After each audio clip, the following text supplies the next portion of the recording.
মেয়েরা কেমন আছো বাবা? আশা করি সবাই ভালো আছো। শুভ বিকাল। আজকে তোমাদের আমার ক্লাস হচ্ছে এসডিজি 2000 অনার্স দ্বিতীয় বর্ষের জন্য 2004 ইকোনমিক জিওগ্রাফি। এটি হচ্ছে আমার দ্বিতীয় ক্লাস এসডিজি, সেটি তাই আমি দিলাম 2 নাম্বার। ঠিক আছে, আমি গত ক্লাসে তোমাদের পড়িয়েছিলাম এসডিজি কি, কেন হয়েছিল, কি কারণে হয়েছিল এবং এসডিজি যে 17টি লক্ষ্যমাত্রা, সেই লক্ষ্যমাত্রাগুলো কিন্তু আমি তোমাদের একটি একটি করে লিখে দিয়েছি। কারণ আমি বলেছিলাম যে এই যে লক্ষ্যমাত্রাগুলো সেগুলো কিন্তু পরিবর্তন হবে না, তার মানে আমি আমার মন মতো লিখতে পারবো না, সেগুলো যা আছে আমাকে তাই লিখতে হবে। তারপরে আমি ভিতরে বিশ্লেষণ করার সময় হয়তো কিছুটা আমি কথা পরিবর্তন করতে পারি। তো আমি আবার একটু বলে নেই, এমডিজি যখন হয়েছিল 2000 সহস্রাব্দ যে সামিট, সেই সামিটে যখন এমডিজি লক্ষ্যমাত্রা নির্ধারণ করা হয়, তখন সেখানে যে লক্ষ্যগুলো ছিল সেগুলো দেখা যায় 2015 সাল নাগাদ অনেকগুলো সেগুলো স্বয়ং সম্পূর্ণভাবে পূরণ করা সম্ভব হলো না। ঠিক তখনই চিন্তা ভাবনা করা হলো যে এভাবে যদি আমরা 2012 সাল নাগাদ যে সামিটটি হয়েছিল সেখানে আবার চিন্তা ভাবনা করা হলো যে না, আমরা যদি এভাবে ঘরে বসে কোনো লক্ষ্য নির্ধারণ করি তাহলে হয়তো এটি আমাদের কাজ ঠিকভাবে সম্পন্ন হবে না। তাই কি করা উচিত, আমাদের এখন অন্যভাবে গ্রহণ করা উচিত, জরিপ কার্য পরিচালনা করা উচিত। তাই বৈশ্বিক যে বিষয়গুলোর জন্য জাতিসংঘ বৈশ্বিক কথোপকথন, পরিবার জরিপ এবং মাই ওয়ার্ল্ড শীর্ষক জরিপের মাধ্যমে এই যে এসডিজি বা সাস্টেইনেবল ডেভেলপমেন্ট গোলগুলোতে 17টি লক্ষ্য নির্ধারণ করে, যা 2030 সাল নাগাদ আমরা বলেছি যে এটি সম্পূর্ণ বা সম্পূর্ণ না হলেও একদমই প্রায় সম্পূর্ণভাবে এই কাজগুলো আমরা শেষ করব বা লক্ষ্যগুলো পূরণ করব। এবং এই লক্ষ্য পূরণ করার জন্য আমরা যে কাজগুলো সেগুলো একে অপরকে সাহায্য সহযোগিতা করে যাব এবং নিজেরাও তৈরি হব। ঠিক আছে, তাহলে আমি আবার বলছি যে যখনই এমডিজি পরবর্তী যে এসডিজি নিয়ে চিন্তা ভাবনা হলো, তখন জাতিসংঘ চিন্তা ভাবনা করলো যে ঘরে বসে বা একটা যে কোনো টেবিলে বসে যদি আমরা লক্ষ্যমাত্রা নির্ধারণ করি তাহলে সেই লক্ষ্য আমাদের পূরণ করা সম্ভব হবে না।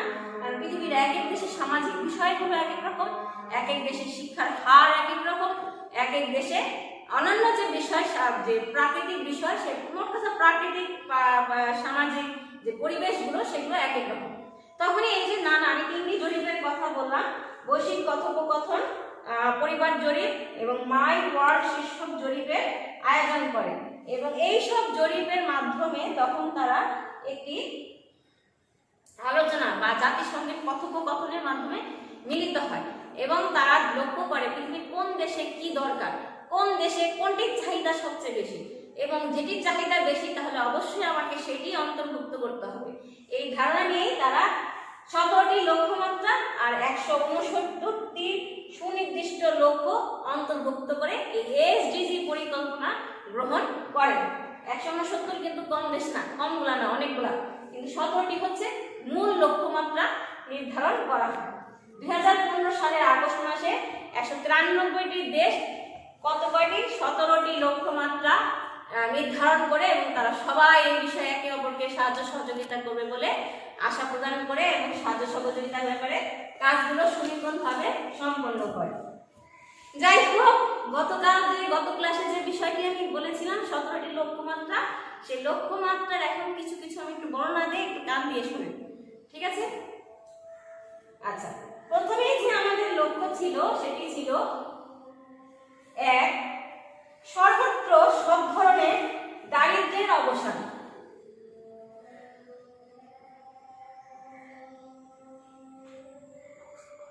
আমি কিন্তু গত ক্লাসেও বলেছিলাম যে এমডিজি লক্ষ্য ছিল দারিদ্র্যের অবসান, কিন্তু এখানে বলা হয়েছে সর্বত্র সব ধরনের দারিদ্র্যের অবসান।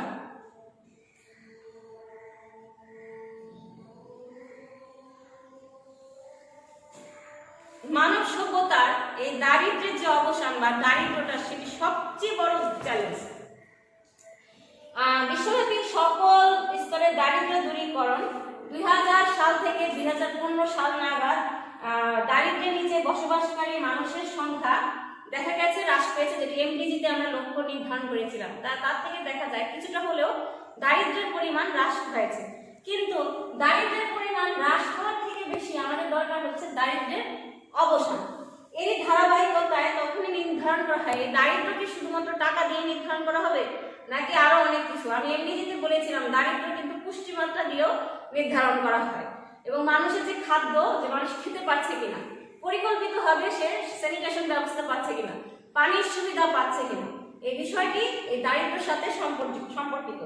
বা মৌলিক যে চাহিদা সেই চাহিদাগুলো সে পূরণ করতে পারছে কিনা, এই মৌলিক চাহিদা পূরণ এবং কি বলবো যেটি বলছে দারিদ্রতা কাটানোর জন্য স্যানিটেশন, উত্তম স্যানিটেশন ব্যবস্থা নিশ্চিতকরণ, সুপেয় পানির ব্যবহার নিশ্চিতকরণ, এই বিষয়গুলো লক্ষ্য করে সর্বত্র সব ধরনের দারিদ্র্যের অবসানের জন্য নানা বিষয়ে পদক্ষেপ গ্রহণ করা হয়।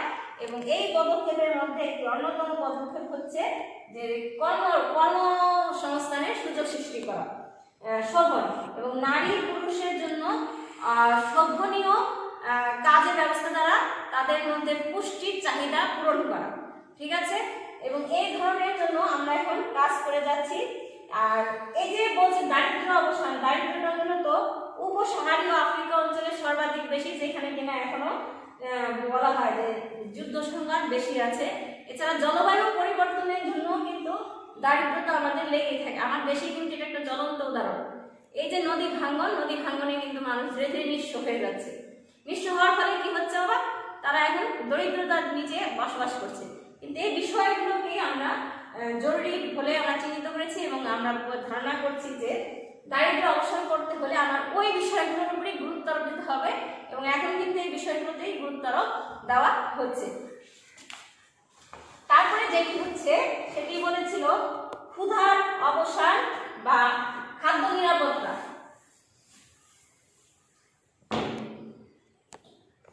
দুই, ক্ষুধার অবসান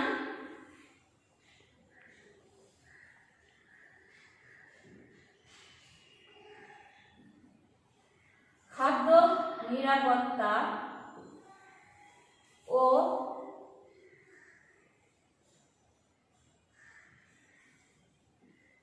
উন্নত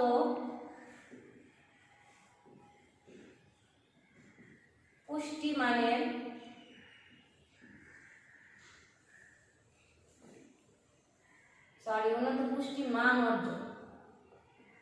উন্নত পুষ্টিমান অর্জন এবং টেকসই কৃষি প্রসার করে। টেকসই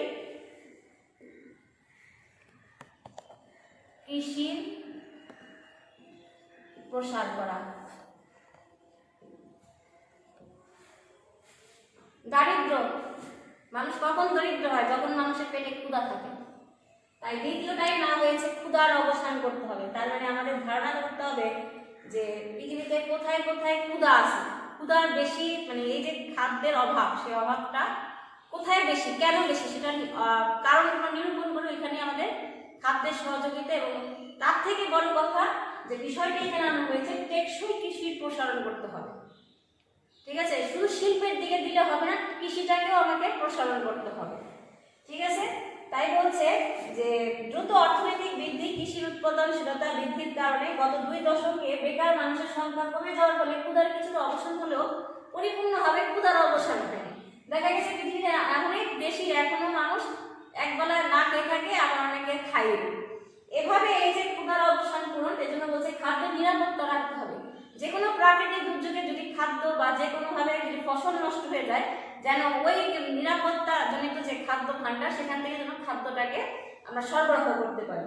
আবার উন্নত পুষ্টিমান, অর্থাৎ যে খাবারটি আমরা উৎপাদন করবো সেটি যেন উন্নত পুষ্টিমানের হয়। শুধু খাবার উৎপাদন করলে হবে না, পুষ্টিমান সম্পন্ন খাবার আমাদের উৎপাদন করতে হবে। এবং টেকসই কৃষির প্রসার করা, অর্থাৎ কৃষি করলাম কিন্তু সেটা একদম টেকসই না। এখন কিন্তু এর জন্য আমাদের উফশি জাতের ধানগুলো চাষের জন্য ব্যাপকভাবে কি বলে কৃষকদেরকে কি দেওয়া হচ্ছে, নানা ধরনের সাহায্য সহযোগিতা কৃষকদেরকে দেওয়া হচ্ছে। ঠিক আছে, দেখা গেছে এই ধারাবাহিকতা এইভাবে 2017 সালে বেকার মানুষের সংখ্যা $821 মিলিয়নে পৌঁছেছে।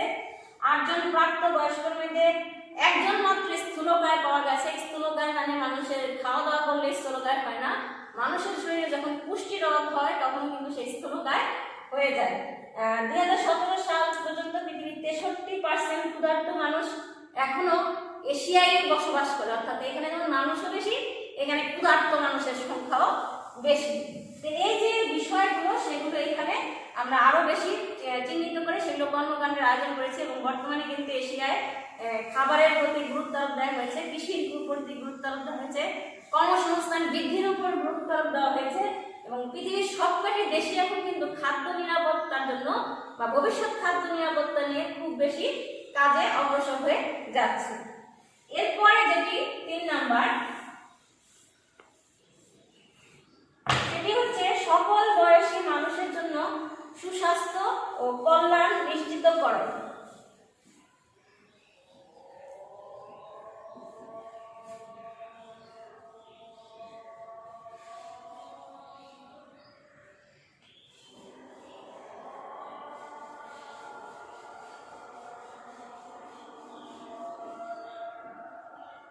সকল বয়সী সকল মানুষের জন্য সুস্বাস্থ্য ও কল্যাণ নিশ্চিতকরণ। সুস্বাস্থ্য, আর এই স্বাস্থ্য বলেই হবে না, সুস্বাস্থ্য নিশ্চিত করতে বলা হয়েছে।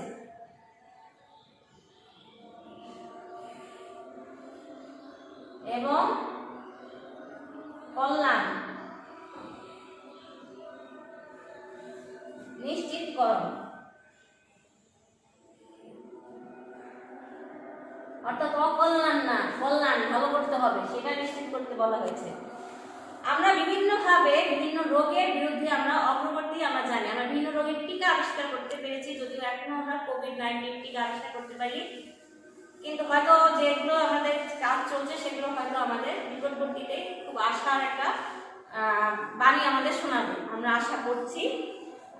আমরা বিভিন্ন রোগের বিরুদ্ধে অগ্রগতি অর্জন করেছি। এই অগ্রগতির সাথে সাথে মানুষের বয়স, তারপর হচ্ছে শিশু মৃত্যু, মাতৃ মৃত্যু ইত্যাদিও হ্রাস পেয়েছে, এর সংক্রমণের হার কমেছে, অর্থাৎ মানুষের মধ্যে যে সচেতনতা বৃদ্ধি সেজন্য বলা হয়েছে কল্যাণ নিশ্চিতকরণ।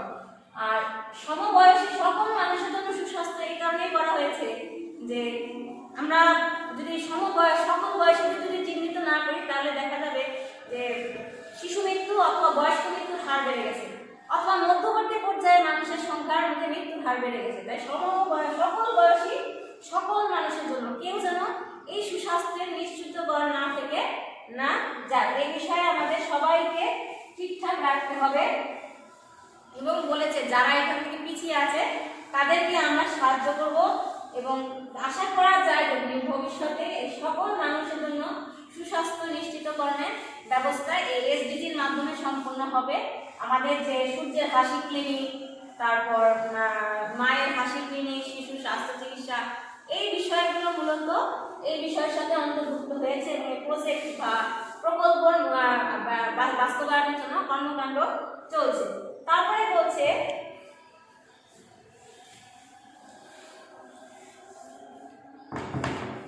চার নাম্বার ছিল সকলের জন্য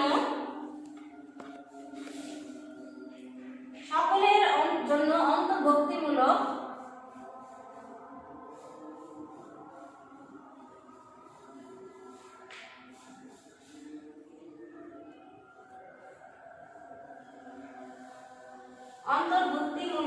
ও সমতা ভিত্তিক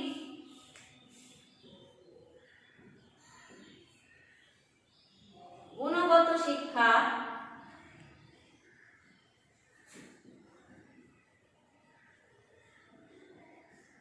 নিশ্চিতকরণ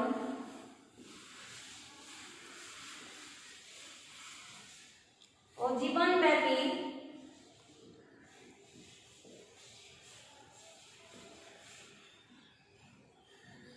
শিক্ষা লাভের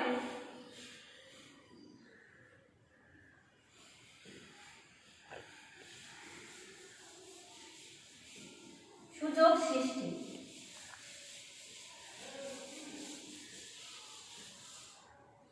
সকলের জন্য অন্তর্ভুক্তিমূলক সমতা ভিত্তিক গুণগত শিক্ষা নিশ্চিতকরণ ও জীবনব্যাপী শিক্ষা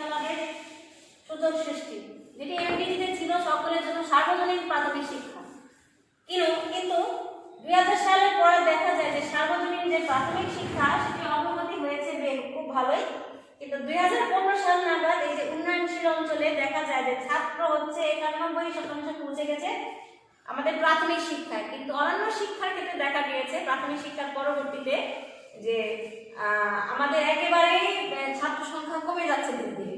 তাই এসডিজির লক্ষ্যমাত্রা নির্ধারণ করা হয় সকলের জন্য অন্তর্ভুক্তিমূলক সমতা ভিত্তিক গুণগত শিক্ষা। এছাড়াও কিন্তু আমাদের সমাজে প্রতিবন্ধী কিছু মানুষ রয়ে গেছে বা আমরা যাদেরকে বলে থাকি অনেক ক্ষেত্রে তাদেরকে শিক্ষা থেকে দূরে রাখি। তাই সমতা ভিত্তিক শিক্ষা এখানে অন্তর্ভুক্তি করার জন্য খুব বেশি গুরুত্ব আরোপ করা হয়েছে। এখন আমরা সবাই জানি সকলের জন্য শিক্ষা, শিক্ষা হবে একমুখী, শিক্ষা হবে সমমুখী। এই কথাটা কিন্তু আমাদের সবার মধ্যে একটু প্রচলিত। তো এই বিষয়টি খুব বেশি গুণগত মান এবং গুণগত শিক্ষা, অর্থাৎ শিক্ষা শুধু আমি পড়লাম, লিখলাম, পরীক্ষা দিলাম তাতে হবে না, সেখানে গুণগত শিক্ষা অর্জন করতে হবে। অর্থাৎ এই কাজটি, এই যে শিক্ষা আমি লাভ করছি সেটি আমি কি কাজে ব্যবহার করব সেটি আমাকে জানতে হবে এই বিষয়গুলোকে।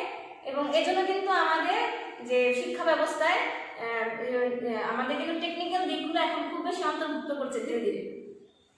তোমরা নিজেরাও জানো যে আমাদের কিন্তু কম্পিউটার এখন ফার্স্ট ইয়ার থেকে অন্তর্ভুক্ত হয়েছে, second year, third year, fourth year computer রয়ে গেছে। এছাড়াও আমাদের যে নিজস্ব একটি বিষয় জিআইএস সেটিও কিন্তু আমাদের অন্তর্ভুক্তি ফার্স্ট ইয়ার থেকেই হয়ে গেছে। এই যে শিক্ষার জন্য নিশ্চিতকরণ এবং জীবনব্যাপী শিক্ষা লাভের সুযোগ, সবাই তো জীবনব্যাপী শিক্ষা লাভ করে না, এখানে জীবনব্যাপী বলছে যে সর্বোচ্চ শিক্ষা লাভের সুযোগ যেন সবাই লাভ করে, এই বিষয়টি এখানে অন্তর্ভুক্ত করে রাখা হয়েছে। ঠিক আছে, এরপরে যেটি পঞ্চম সেটি হচ্ছে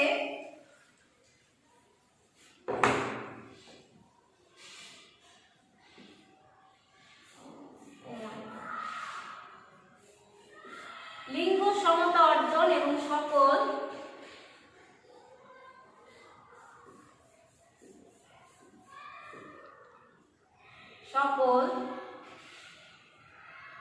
নারী ও মেয়েদের ক্ষমতায়ন।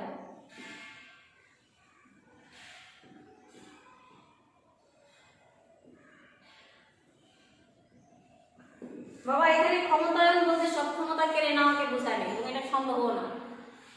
একটি দেশে যদি অর্ধেক জনগোষ্ঠী নারী বা মেয়ে হয়ে থাকে, তাদেরকে যদি আমি কর্মমুখী না করতে পারি, তাহলে সে দেশের উন্নয়ন ঘটানো বাবা খুব অসম্ভব বা খুবই কঠিন হয়ে পড়বে। অর্থাৎ আমি যদি এই যে আমার অর্ধেক জনশক্তি যদি বেকার বসে থাকে, তাহলে আমাদের এই যে উন্নয়ন, সেই উন্নয়নের ধারাবাহিকতা সহজে সম্ভব হবে না। তাই উন্নয়নের এই ধারাবাহিকতা রক্ষার্থে বলা হয়েছে নারী ও মেয়েদের ক্ষমতায়ন এবং লিঙ্গ সমতা অর্জন।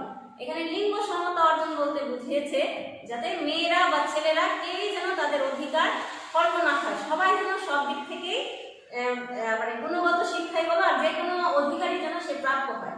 আমি শুধু আমার দেশ থেকে না, আমি কিন্তু এসডিজি কিন্তু পুরো পৃথিবীব্যাপী কিন্তু কোনো দেশে মেয়ে মাতৃতান্ত্রিক পরিবার আছে, কোনো দেশে পিতৃতান্ত্রিক পরিবার আছে। অর্থাৎ কোনো দেশে দেখা যায় যে পিতারাই প্রধান, আবার কোনো দেশে দেখা যায় মেয়েরাই প্রধান। এই যে লিঙ্গ ভিত্তিক সমতা অর্জন, সেই সমতা অর্জনের জন্যই মূলত এই কথাটুকু বলা হয়েছে।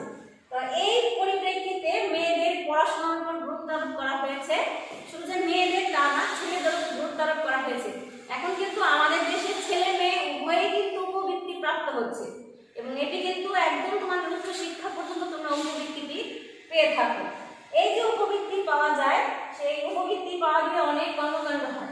আবার চিকিৎসার ক্ষেত্রেও দেখা যায় যে মেয়েরা, একটা বিরাট অংশ মেয়েরা চিকিৎসার ক্ষেত্রে যায় না, অনেক সময় ছেলেরাও চিকিৎসা করতে যেতে চায় না। তারপরে প্রজনন স্বাস্থ্য সম্পর্কে উভয়ই দেখা যায় যে আমরা এটাকে কি বলি, যে আমরা জানি না, এরকম একটি ধারণা রয়ে গেছে। প্রযুক্তিগত তাদের উন্নত করতে হবে বোধ নারী এবং পুরুষ, অর্থাৎ শুধু যে কোনো একটিকে করলে হবে না। অর্থাৎ এই পৃথিবীতে উভয় নারী এবং পুরুষের যদি সমতা অর্জন করা হয়, তাহলে অবশ্যই এই এসডিজি আমরা সহজেই অর্জন করতে পারবো। তো বাবারা আজকে এই পর্যন্তই থাকো, পরবর্তী ক্লাসে আমি বাকিগুলো একটু বিশ্লেষণ করব। সবাই ভালো থাকবে, সুস্থ থাকবে, শুভ বিকাল।